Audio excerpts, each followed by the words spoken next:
The following program may contain coarse language, violence, nudity, mature subject matter, or scenes which may not be suitable for all viewers. Viewer discretion is advised. All Hit Radio.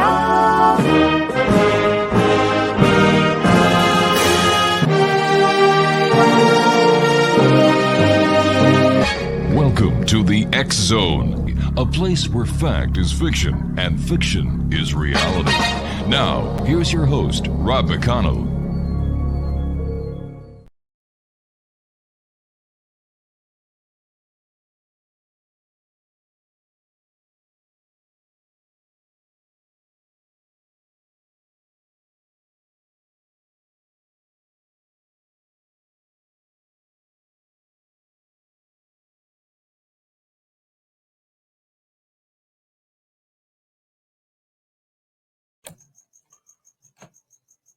Hello, Rob. Can you hear me?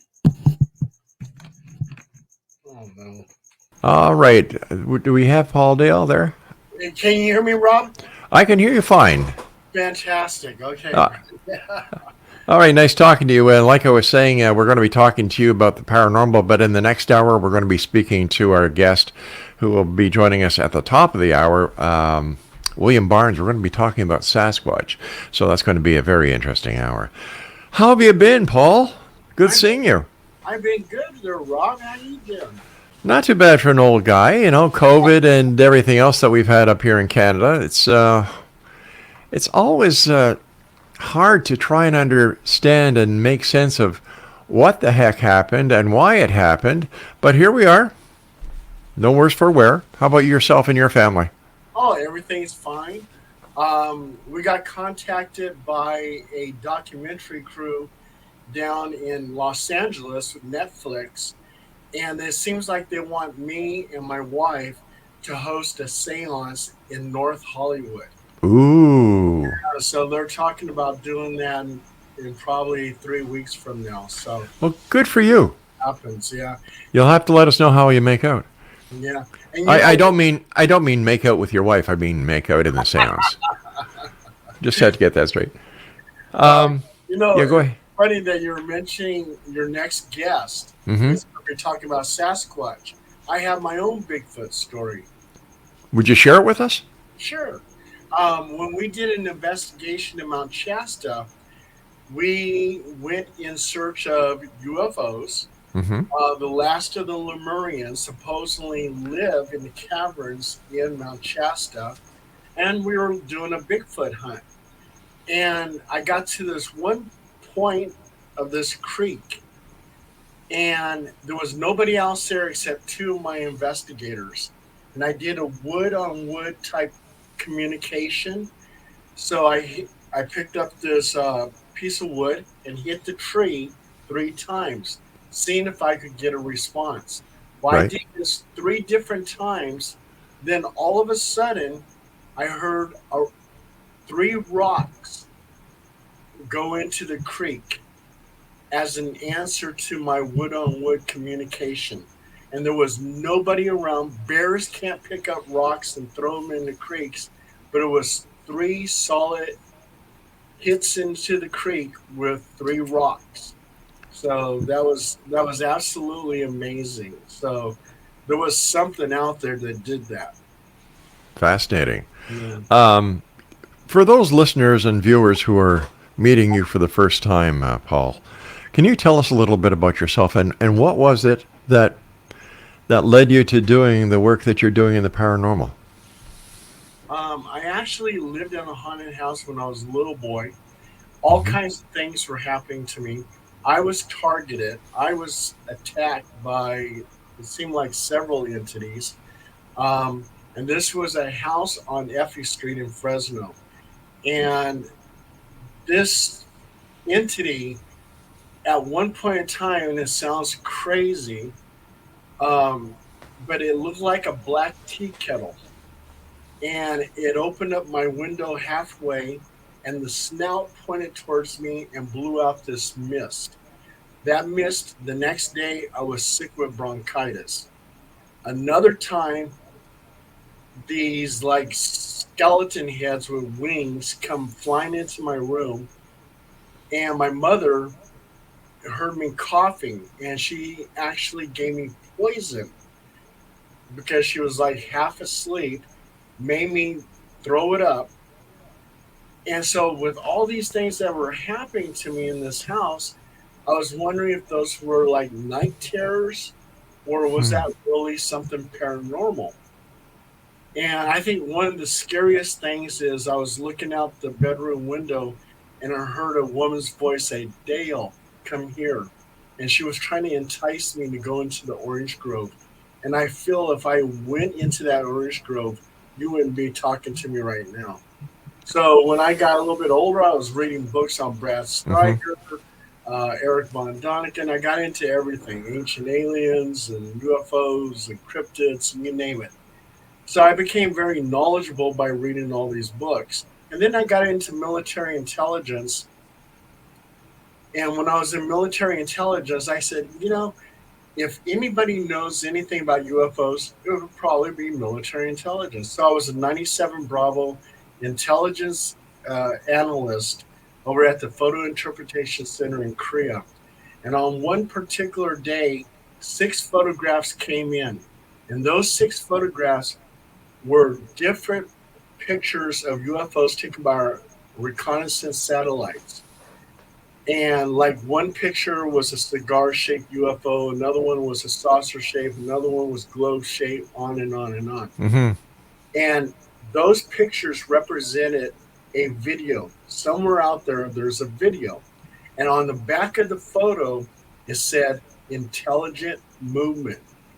At that point in time, I knew that military intelligence, the U.S. Army, Navy, everything else, was investigating UFOs.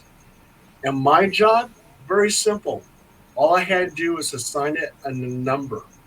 And those photos were sent over to the DIA, Defense Intelligence Agency. And from there, they went to the CIA. And then from there, into a black hole and vanished. Wow. So, Paul, yeah. no, no, go ahead, sir.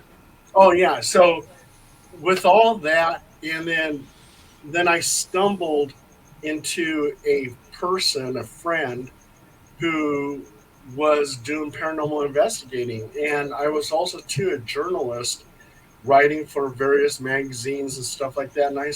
And she invited me. And she said, "Hey, why don't you come tag along and write a story?" So I did, and before I knew it, I was a paranormal investigator. Before I knew it, I took over Halo Paranormal Investigations, and now I run the whole thing. Fascinating. Why do you think the government of the United States and other governments of the world are suppressing the information that they have on UFOs? Because I think it would be just a huge collapse system. People would just totally freak out, especially people of various religions. For them to know that these gods are merely extraterrestrials with technology that we just don't have, and it seems like magic, Hmm. they probably wouldn't be able to comprehend it, and there would be a whole collapse in our society. And I think that's why they suppress it. Right now, in the news, they're talking about the military has other photos and film footage of UFOs, and they can't release it due to security reasons. So that tells me that's pretty huge. That's big. There's So something. what?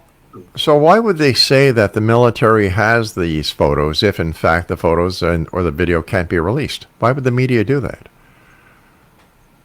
That I have no idea, Yeah. but that information came from the military, where the military admitted that the Pentagon says, yeah, we have video footage of UFOs. They Oh. have more like those Tic Tac UFO Hmm. photos and videos. They have stuff that is similar to that. And the military said we can't release it because of security reasons and everything else. So, I see. Okay, so you and your wife are going to be doing this seance in 3 weeks. great on that. But how do you and your wife conduct a seance? Can you take us through how it works? Basically, I have everybody hold hands and everything else. My wife is a psychic medium, and she's able to see ghosts and everything else. So with her there, it's very helpful because she'll say, I see a ghost now sitting off in the corner. Do a quick and dirty EVP, electronic voice phenomenon, which I do, and I'll say, are you there? Let's say that ghost is named Charlotte. Charlotte, are you there? I give it time to talk, play it back, and sometimes I'll get a response. And right before the seance, I have everybody thinking of something serene, calm, maybe sitting at the beach, watching the waves come in from the ocean and everything else. Right. Just calm their mind, and then tell them to look in towards the sky, and they'll see a doorway, and that they'll enter this doorway, and they're leaving their reality and going into another doorway, which is the doorway of something spiritual. And so we're trying to make contact with Charlotte, and we go through that doorway to make contact with Charlotte. Speaking about contact, you and I have to contact our break now so that our fine sponsors can contact us about what they want to contact us about. Does that make sense? I'm sure it does. Paul Dale Roberts is our special guest. Their website is cryptic916.com, and we'll both be back on the other side of this break. Don't go away.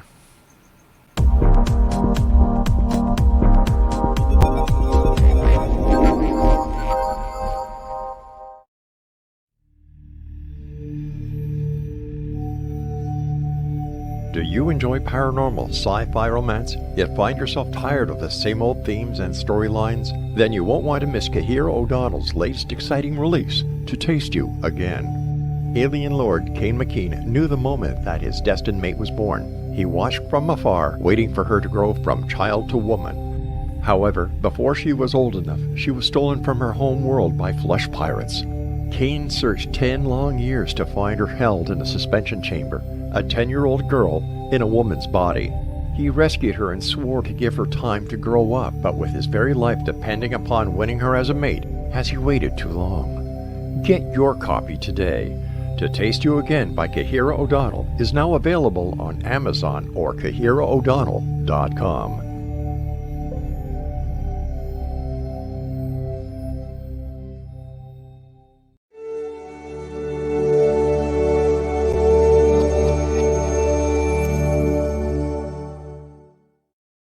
Welcome back, everyone. Paul Dale Roberts is our guest this hour. His website is cryptic916.com. Still a lot of talk out there about ghosts and things that go bump in the night, my friend. What's going on out there? A lot more people are talking to me about these shadow figures that they're catching in their peripheral vision. What's going on, Paul? Yeah, with the shadow people, we've had, I would say, well, I've been on something like 2,500 cases, and I would say maybe about 90 cases we had of shadow people. And I believe that shadow people are basically interdimensional type beings. What some of the witnesses have told me is that when they see shadow people, sometimes it looks like they're gliding along on a railroad track. Mm-hmm. They're looking down, and when they approach you, then they'll look at you in the eyes. I think what we have here is some type of interdimensional being going through a portal, coming to our reality and observing us. I've talked to some other paranormal investigators where they say that the shadow people are threatening, that they could do you harm. I have never, in my paranormal investigations with shadow people, I've never seen that. I've never seen anyone who was complaining about shadow people. They were complaining about demons, or they were complaining about mischievous ghosts, but not shadow people.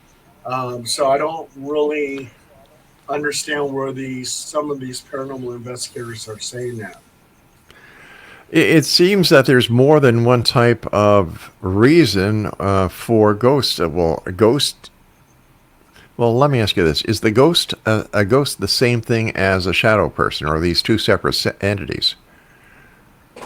These are two separate entities. Shadow people, my theory is that they're interdimensional beings, and they look like shadows. Right. Leaders usually either have a hoodie or it has like a fedora hat. Those seem like and you know, and Ancient Aliens, the TV show. I love that TV show because I'm associated with a lot of those people there, and I know you have too, Rob. Mm-hmm. They compare, like Nick Pope has compared shadow people with the Men in Black. Um, I have a hard time trying to say shadow people are like the Men in Black. I mean, Right. it could be because they wear also too sometimes the fedora hat. So, but I do think it's something alien. Ghosts are a whole different thing. Those, like when I'm deceased, my spirit, my aura, we have energy all around our body, and that energy has to go somewhere. It leaves your body. It manifests into what you used to be, what you used to look like, and people see you and they go, "Oh, hey, there's a ghost." Also, too, energy contains all the knowledge, everything that I've seen, everything I thought about, everything I dreamed about, all my interactions. It's all recorded, and that energy, I believe, goes into the Akashic records that you read about. There's this universal library, and every living thing that experienced anything in life, all that information becomes part of the Akashic records. All right. So let me try and understand this then. If, let's say, when I die, I become a ghost. But what happens if I've had past lives? Every time I die in a past life, is there a ghost of Rob McConnell? Well, here is a great theory. Okay. But when a baby is born upon the world, they have their little psychic antennas up, and they sometimes upload or download energy from a deceased person. That information is going into them, and they're gathering all this knowledge and going, "Oh my God, I was John Smith. I was a blacksmith in 1860." And he has all the memories of John Smith because this little baby, uploaded or downloaded this information and now contains this knowledge. Fascinating. Besides ghosts, you also have investigated orbs. Now, first of all, what is an orb, and how do they fit into the world of the paranormal? Okay. Well, with orbs, they could be almost anything. And in my investigations, we found out that orbs could be dust, could be skin flakes, could be lint, it could be light refractions, it could be dewdrops, it could be almost anything. But, and I learned this from military intelligence, if you can prove that orb has intelligent movement, then you can deem it as paranormal. And the reason why I say that is I had a case in which the ghost was named Emily. And Emily was known to drain the energy from the occupants. And one of my investigators looks at me and he goes, "Paul," he goes, "I feel really drained right now. I need to sit down." I said, "Sit down." And I said, "I wonder if Emily's doing that to you. Emily must like you to drain your energy. I said, Emily, if you're listening to me, I want you to kiss them on the lips. And with 3 cameras, 3 investigators, including myself, we snap a photo, and guess what we get? We get an orb on his, something like that. That shows intelligent movement, and it shows that it's actually listening to me. And then I said, Emily, I said, again, if you like him, I said, I want you to sit on his lap. And we get a picture of an orb hovering on his lap. That's something I could say is intelligent movement, and I can deem it as paranormal. Paranormal lap dance. Yeah. There you go. There you go. I also understand that you actually did an investigation with orbs that had dog faces in them. Yes. That was a case over in Del Paso Heights. And this lady, we took some pictures in her backyard. And the pictures were really unusual. We enhanced the picture of an orb, and we enhanced another picture of an orb. And we get a dog face in one orb, and we get another dog face in another orb. And so I went up to the lady, and I said, hey, I said, what is it you have in your backyard? And she says, orange trees. And I said, yeah, but what else do you have in your backyard? She goes, I have a couple dogs back there buried. I go, okay. I said, take a look at these pictures and tell me what you see. So she looks at the pictures and she starts crying. Oh, my goodness. And I said, why are you crying? And she goes, that's my dog, Roscoe. And that's my other dog. And I forget what the name was, that one.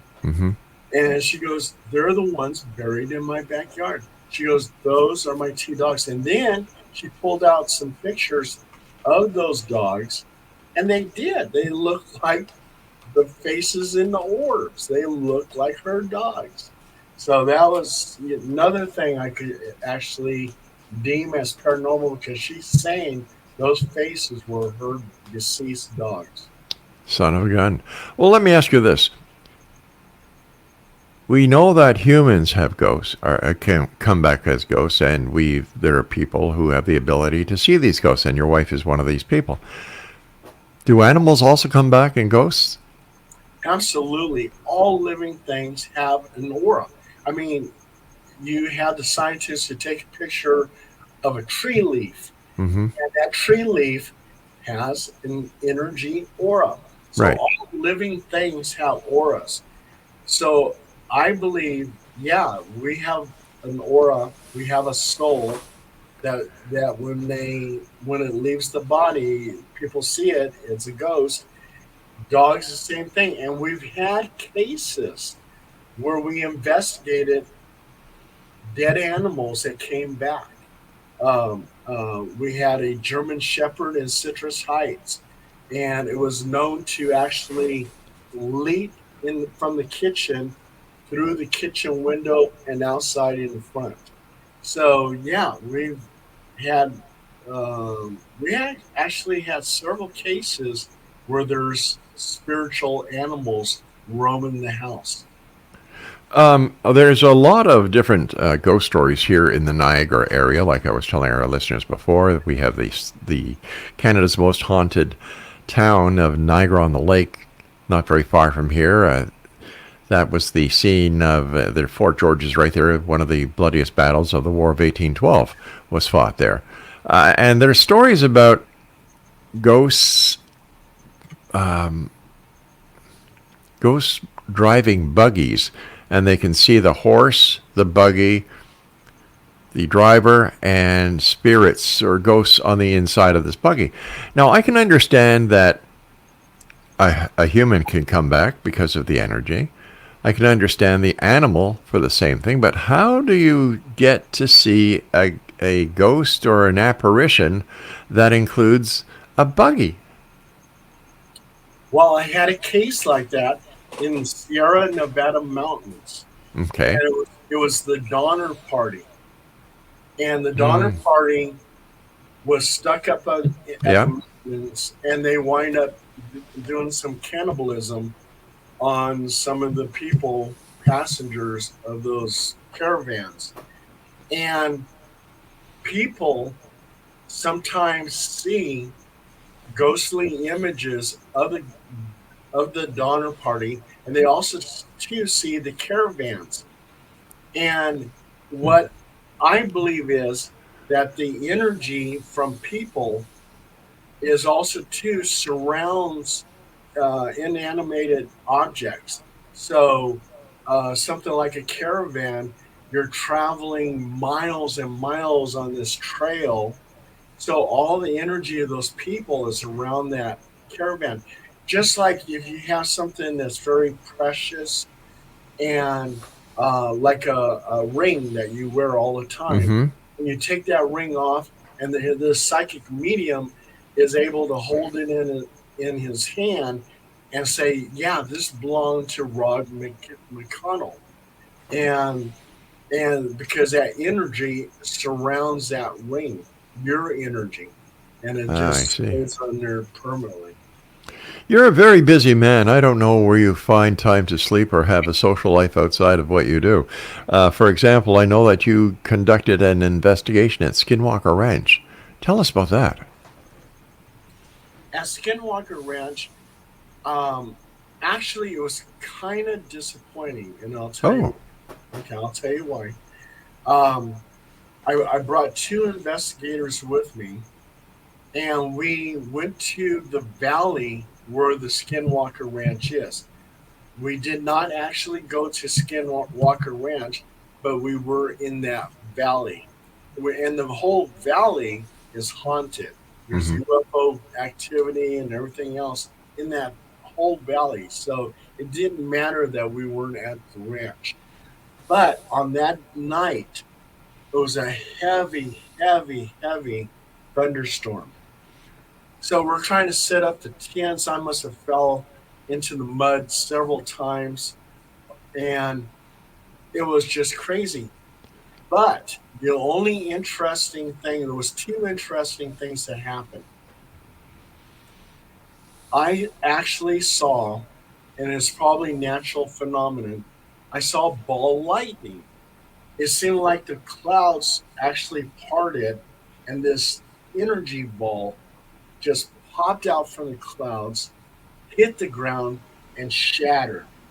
oh my gosh. Right in a million pieces. I've never in my life have seen anything. I've been in some major storms.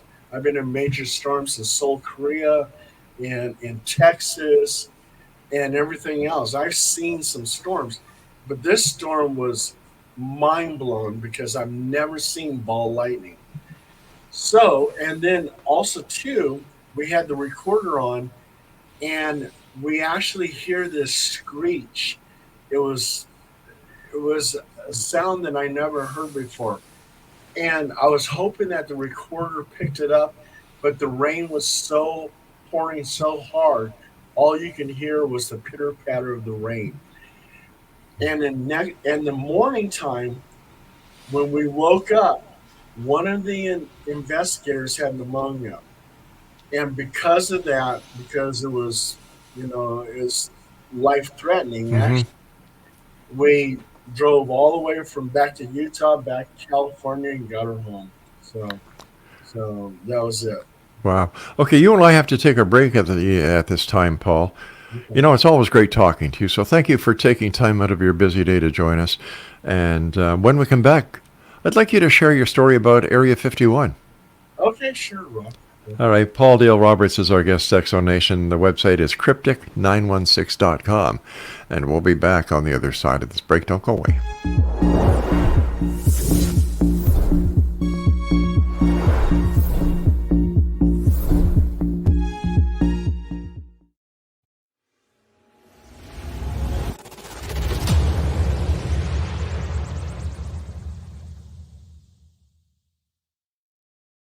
So I was watching the X Zone TV channel last night when I was abducted by aliens, and they kept repeating to me over and over again, simultv.com, simultv.com. What's simultv.com? That's what I asked them. They had it written on the side of their UFO. How do you spell that? UFO. No, I mean simultv.com. simultv.com. simultv.com. Right. simultv.com. Interesting that you were abducted by aliens in a simultv.com UFO last night. Oh, yeah? Yeah. Now that you mention it, I remember now last night I was awakened from a deep sleep. My great-grandmother was standing there. She said she'd come from the hereafter to tell me about simultv.com. She even spelled it out for me. simultv.com, sonny boy. simultv.com. simultv.com, sonny boy. Wow. Yeah. Guys, you'll never guess what my psychic guru just told me. simultv.com. Exactly. Are you guys psychic too? Of course. We all know about simultv.com. simultv.com.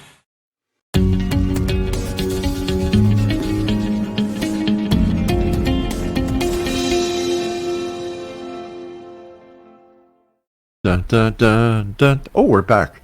All right, Paul Dale Roberts is my special guest. Before we get back to Paul, if you'd like to watch the X Zone TV channel, that is 724 365. Just go to Simul TV, sign up, and the X Zone TV channel is channel 54. And every time I say that, it reminds me of Tootie Muldoon on Car 54. Where are you? Paul, you've been to Area 51. Spill the beans. What's it really all about, Paul? Okay. When we got to Area 51, in that case, I had 3 investigators with me, and we got there. Went to the Alien Inn, and the people were so nice. The owners there, they actually let us go ahead and set up camp right in the parking lot. So that was great. And then they brought their what is those things called? Those little vehicles, ATVs or something like that. Right. Yeah. So anyway, they had 2. They let me drive one, and the owner of the Alien who drove the other one, and they took us, and then we had a car follow us. They took us to an abandoned village, and they had no explanation why that village was abandoned. And the reason why they took us there is they said that some of the abandoned houses were haunted.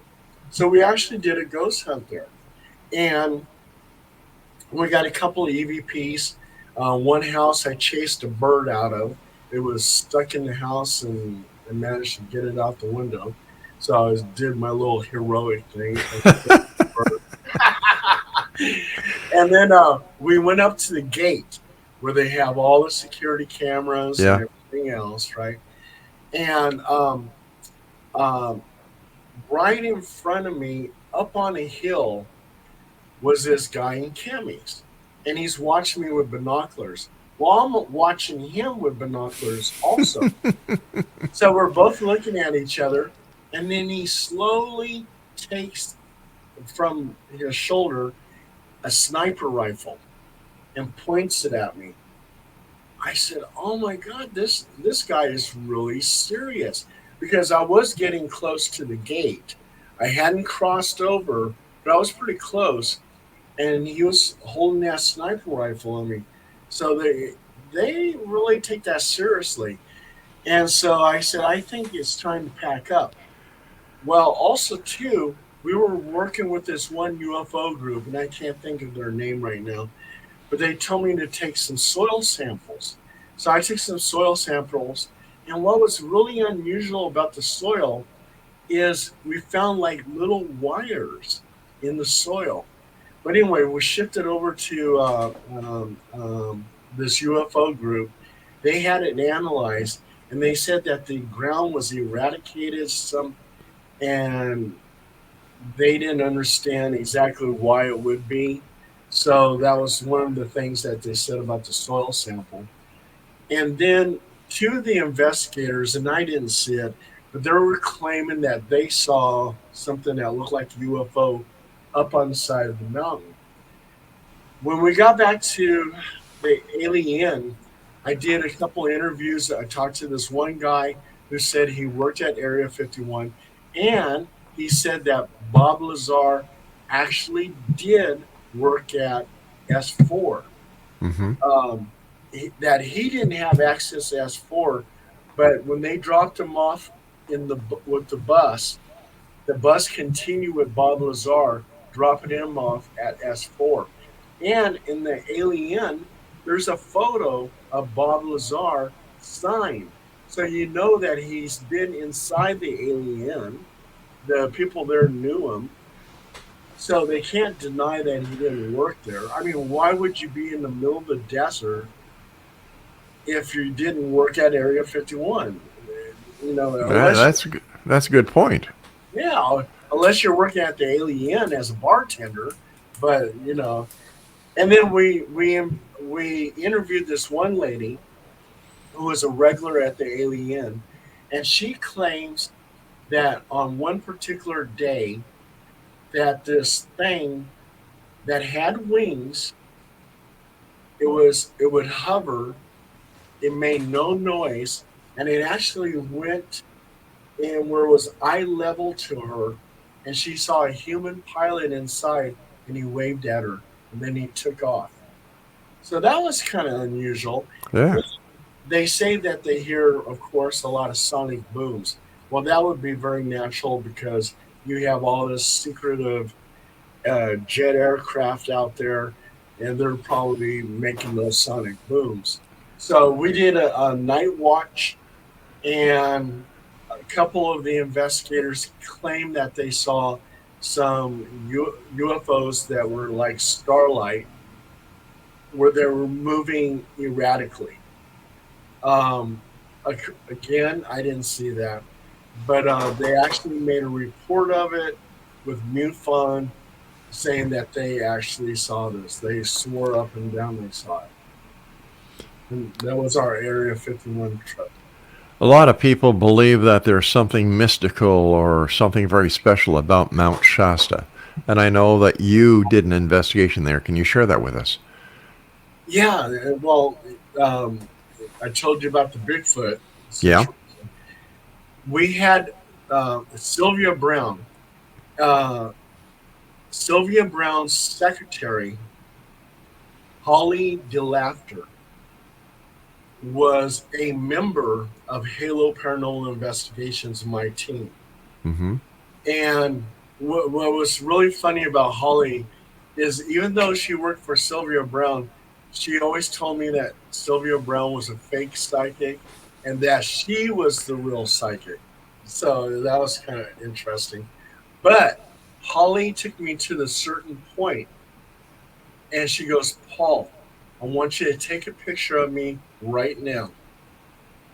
And I said, okay. So I take a picture of her, and in that photo, you see her, and right behind her, she sensed it, was a UFO that was tilted like that. And that picture went into Timothy Beckley's book.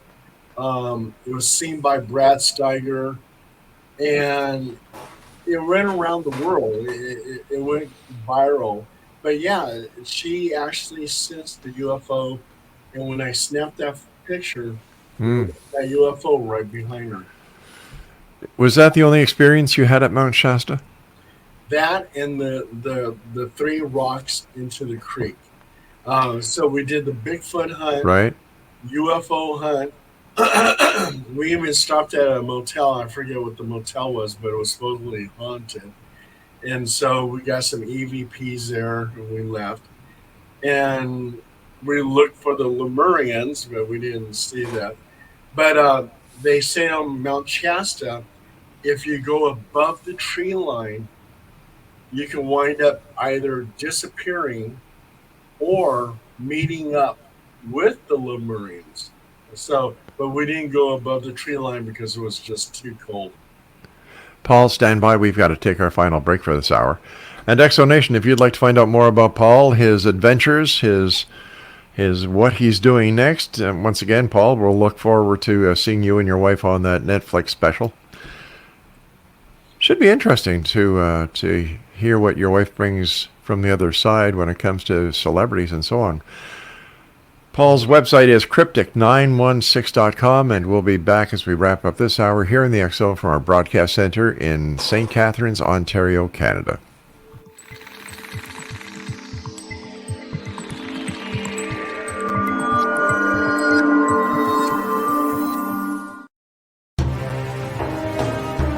To be accosted in her bed and abducted by aliens was the last thing Michelle expected. Yet the fateful morning of her destined death changed everything. Lord Lan Ramos, Alpha King of Vidar, the monstrous befanged alien looming over her bed, was her destined mate come to save her from certain death. He is a telepathic mute shifter.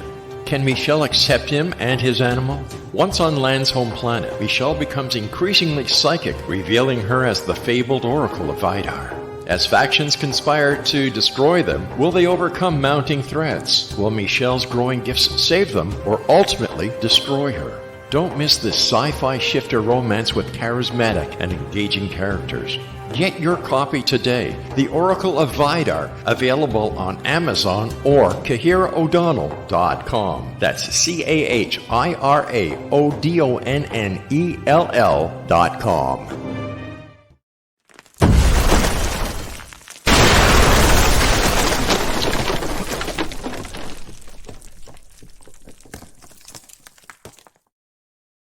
Man, talk about a breakthrough. Holy crap. Paul Dale Roberts is our special guest. And Paul, thanks so much for taking time out of your busy day and your busy life to be with us. So we appreciate you here at the X Zone. Thank you so much, Rob. I really enjoyed doing the show. Well, you know, you're always a welcome guest here, and we look forward to the next time that you're coming on, because you're always busy. You're always doing something. How many miles do you put on a year doing these investigations? A lot. Yeah, that's a lot. But, you know, I'm retired now. Yeah. I used to work, you know, I'll show you right here, with if you can see it, Department of Fish and Wildlife. Oh, yes. Yeah, I see it. Talk about Bigfoot. A lot of those hunters used to come in and talk about seeing or encountering Bigfoot. So, yeah, I received a lot of stories, and I could never talk about it because Department of Fish and Wildlife, which now I could talk about, I would be in trouble with them. Really, eh? Yeah. Wow. Monterey Bay. What happened there during your investigation? Monterey Bay, we actually got 3 phone calls from Monterey and Seaside where people were looking out at the bay and they were seeing unidentified submerged objects coming out of the water and going into the sky, becoming UFOs, or UFOs going into the Monterey Bay and becoming USOs. And legend has it that Monterey Bay, just like Catalina Island, has a UFO base. They say there's a UFO base in Monterey Bay. In fact, a lot of people hear humming, and this unknown humming, they believe, has something to do with this UFO base in Monterey Bay. And Catalina Island, I've been to Catalina Island, and the same thing. They said there's a UFO base, and they now have a photograph of something that looks like an underground structure at Catalina. All right.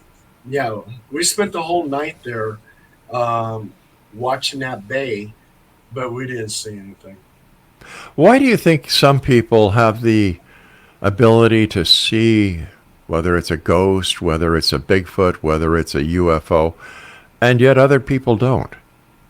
Well, like with my wife, she's a psychic medium. Right. And as a child in Auburn, she was actually abducted by a UFO. Wow. And when she wrote an article about it, she called it the mysterious eye. So she was taken on this ship. She doesn't recall everything that happened to her. But when she was released, that's when she started seeing ghosts. So something they did to her, she now has the ability, they open up her third eye, and now she's able to see ghosts. And when she first told me this, we were walking along this park behind my house. And a long time ago, there was this guy, and he stole a car. The police were chasing him. He jumps out of the car. He jumps over my backyard fence. Mm-hmm. And then he jumps over my backyard fence again, goes into my other neighbor's yard next to the park. The police follow him, and he throws a ceramic pot at him, and the police shot him dead. So one day we're walking by the park, and our relationship was just blossoming at that time. And she started describing a ghost at the park. The ghost that she was describing, and she knew nothing about this story, was the man that the police had shot. Wow. So, yeah. So, I mean, she described him to a T, and I go, oh, my God. I remember his picture in the newspaper, on the internet. And what was other interesting little bit about the story, too, is at 3 o'clock in the morning, I woke up and there was policemen all in my backyard. And it was like, what? And I mean, there was like, I'm over there half clothed. And it's like, okay, now what's going on here? And they're pointing flashlights at me and everything else. So that was a weird night. It seems that you follow the weirdness and the weirdness follows you. So you're a match made in heaven for the weird. Absolutely. Absolutely. And it's all in my books, too, because I write articles about everything. And where are your books available, Paul? You can find them at just Paul Dale Roberts Amazon, and you'll find them on Amazon.com. Paul Dale Roberts, Barnes & Nobles, there's a couple there, but you'll find most of them over on Amazon. My last question, because we're running up against the clock here. I understand that you actually baptize people who are attached or have attachments. When did you start this? Oh, gosh. I started that maybe 4 years ago. When back in the 70s, I got an attachment because I wrote an article for the Sacramento Bee about various cults. I was writing about, I went to San Francisco, did my own investigation. Mm-hmm. I investigated Church of Satan, Hare Krishna, Church of Scientology, and the Moonies. Oh my gosh, I haven't heard about them for a while. Yeah. So I did this report, and it was actually for my sociology class, but it got published in the Sacramento Bee, and I got a total big A on it. But when I got to the Church of Satan, they gave me this necklace, and it was a satanic with a ghost head on it. Yes. I was young and stupid, and I put it on, not thinking nothing of it, and all kinds of terrible things started happening to me. I came to the realization that I had an attachment. So I went to my priest, and I said, hey, I think I have an attachment. I need to be baptized. And because that's actually a basic form of exorcism. And he goes, well, read these Catholic history books, and then I'll baptize you. So I read them, and then he gives me more books. I said, I could be dead tomorrow. I said, I need to be baptized now. So I was in a southern state, and I went to a Southern Baptist church. And the preacher looks at me, and he goes, I know what you want. Get up here on stage. And I go, wow, he knows what I want. And then he gave me a full submersion baptism. That's what I needed. As soon as he did that, the attachment was gone. So I said, I always remembered that. And I said, all these people are telling me they have demonic attachments. Let me give them full submersion baptism. You don't have to be ordained. You just have to believe. That's right. Yeah, and I said, I call upon God's angels, right? So I give them a full submersion baptism. And Rob, I was totally shocked, but my baptisms worked. These people who had attachments, they would call me and say, guess what, Paul? The attachment's gone. it worked. This full submersion baptism worked. So I've been doing it ever since. Paul, the time has come that I must say so long to you, my friend. First, like I said, thanks very much for joining us. And I look forward to the next time you and I meet back here in the X Zone. So take care of yourself, Paul. Be careful wherever you go, my friend. And let our listeners know where they can find out more about you. And again, plug your books. Sure. Thank you, Rob. Again, I enjoyed being on the show. But you just can Google books, search, and write in Paul Dale Roberts books, and you'll see all kinds of my books. And then, or Paul Dale Roberts, Amazon, and you'll see books there. So, and you already got my website. So, Rob, thank you so much for having me on the show. It was a pleasure. You take care, my friend, and we'll look forward to seeing you on Netflix. Thank you. Good night, Paul. Good night. Exonation, Paul Dale Roberts was our guest this hour, and once again, his website is cryptic916.com, and if you'd like to buy any of Paul's books, just go to Amazon or do a Google search, Paul Dale Roberts. When we come back from the top of the hour, we'll be speaking to William Barnes about Bigfoot or Sasquatch. Fascinating world we live in, and we're blessed enough to have the people who make it that much more interesting as they try to understand and try to better acquaint us with what it could or could not be. I'll be back on the top of the hour in about 9 minutes and 20 seconds, so don't go away.